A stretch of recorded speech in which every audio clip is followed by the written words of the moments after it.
तुम मत हो, लेकिन जब बच्चे हो जाएंगे तो वैसे भी तुमने कौन से पालने हैं, मुलाजिम है ना। और वैसे भी जिस तरह का पास्ट अरसलान शाह का रहा है ना, जितनी जल्दी हो सकता है उसे बच्चों का बाप बना दो। God, Mom, so typical of you. Please. That's the reality. औरत की अहमियत माँ बनने के बाद 2 गुना ज्यादा हो जाती है। खैर, ये सब बातें ना तुम्हें अभी समझ में नहीं आएंगी। तुम जब अपने हनीमून से वापस आओगी ना, तब हम इस बारे में डिस्कस करेंगे। All right. अच्छा, ये बताओ कि तुम आज यहीं रुक रही हो ना? हाँ। बस ठीक है, किसी ने तुमसे मिलने के लिए आना है। कौन? सरप्राइज है। ओहो, तो फिर आप हिंट ना देती। अब सारा वक्त मैं क्यूरियस रहूंगी कि कौन आ रहा है। अच्छा चलो, अभी हम खाना खाते, फिर देखेंगे कौन आए। ठीक है। खैर चलो, मैं फिर जरूर आऊंगी। वाह वाह, आज हमारे घर का रिश्ता कैसे भूल गए भाई? अब ऐसी भी कोई बात नहीं है, 2-3 महीने में एक चक्कर तो लगा ही लेती हूँ। और तुम्हारे जाने के बाद हमारी बेगम को हमेशा यही लगता है कि उसे भी किसी बड़ी कंपनी में जॉब कर लेनी चाहिए थी। आज वो भी एक अच्छी गाड़ी चला रही होती। तो आप ये कहना चाहते हैं कि आपकी बीवी को मैं पट्टियां पढ़ा रही हूँ? मेरी बेगम को कोई पट्टियां नहीं पढ़ा सकता, क्योंकि वो ये जानती है कि औरत की असली जगह घर ही होती। और वैसे फिजा को इतना पढ़ लिख के क्या मिला? उसे भी तो होने वाली सास ऐसी मिली है जो उसे जॉब नहीं करने देना चाहती। क्या फायदा हुआ इतनी पढ़ाई का? ये तो वक्त ही बताएगा, और अभी उसकी पढ़ाई मुकम्मल होने में साल बाकी है।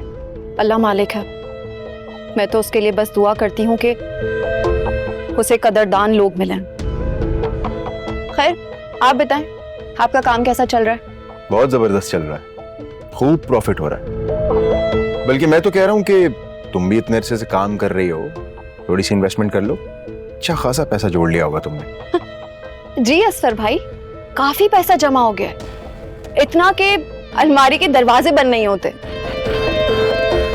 वैसे इंसान कितना ही पैसा क्यों ना कमा ले, अपनों की जरूरियात के आगे कम ही पड़ जाते हैं।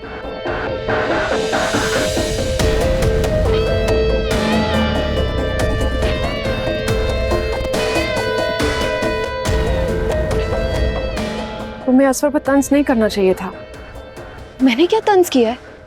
मैंने तो सीधी सी बात कही है, और अगर उन्हें तंज लग रहा है या उनके दिल में चोर है, उन्हें मेरी बात फील हुई है, तो मैं क्या कर सकती हूँ?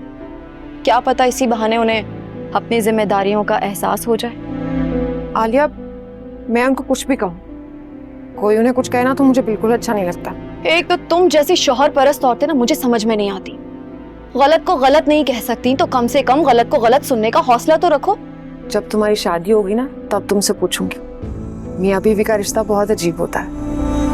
कभी कभी दिल करता है सब कुछ छोड़ के भाग जाऊं, और कभी दिल करता है सब कुछ छोड़ के बस उनके साथ रहूं। चलो तुम उनके साथ रहो और खुश रहो। चलो मैं चलती हूँ, देर हो रही है। ख्याल रखना अपना।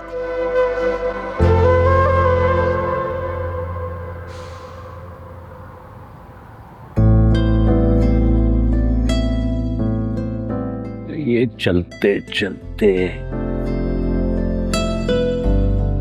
ऑडिशन पर पड़ा हुआ है मैंने। अरे आप?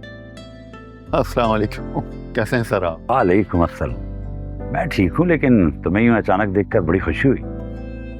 कहाँ गायब हो? कभी भूले भटके हमारे घर भी आ जाया करो। सच पूछे तो मैं खुद काफी दिन से आपके घर आना चाह रहा हूँ, लेकिन टाइम नहीं मिल पा रहा। बहुत जल्द आऊंगा इंशाल्लाह। टाइम निकालना पड़ता है, बस तरजीहात का फर्क है। आप शर्मिंदा कर रहे हैं, बिल्कुल अपने दोस्त प्रोफेसर अशरफ की तरह।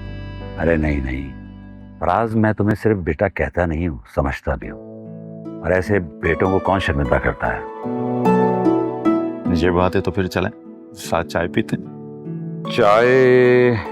बेटा भी कह रहे हैं और बेटे के साथ चाय पीने के लिए इतना सोच भी रहे हैं। बस मुझे भूख लेनी थी, लेकिन चलो बाद में। यहाँ एक पठान की शॉप है, वहाँ समोसा और चाय पिलाते हैं तुमको।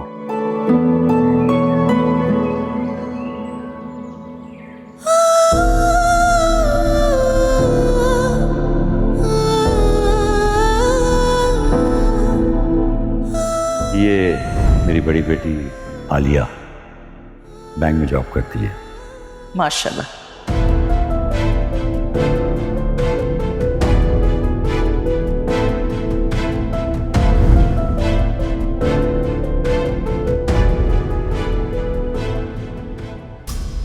हाँ, बेजार तुम्हें एक शख्स से होना चाहिए, पर तुम पूरी दुनिया से बेजार हुई बैठी हो। प्लीज फिजा, मुझे वासे या उससे मुतालिक ना ही कोई बात करनी है और ना ही मैं सुनना चाहती हूँ। मैं सब कुछ बर्दाश्त कर सकती हूँ लेकिन झूठ नहीं।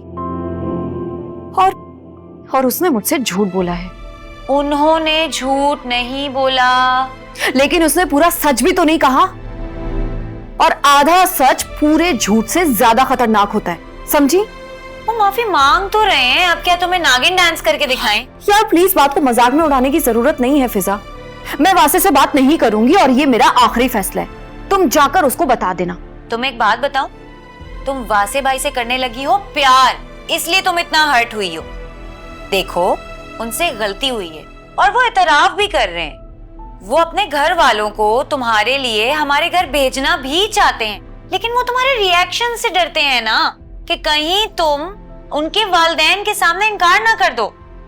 किसी ने सच ही कहा है, जो जितनी जल्दी दिल में उतरते हैं वो उतनी ही जल्दी दिल से उतर भी जाते हैं। और वासे मेरे दिल से उतर चुका है।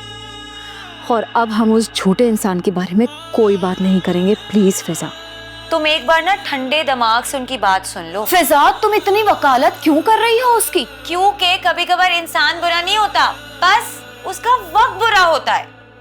अब वासे भाई को क्या मालूम था कि उनकी मम्मी उनको उठा के हमारे घर ले आएंगी?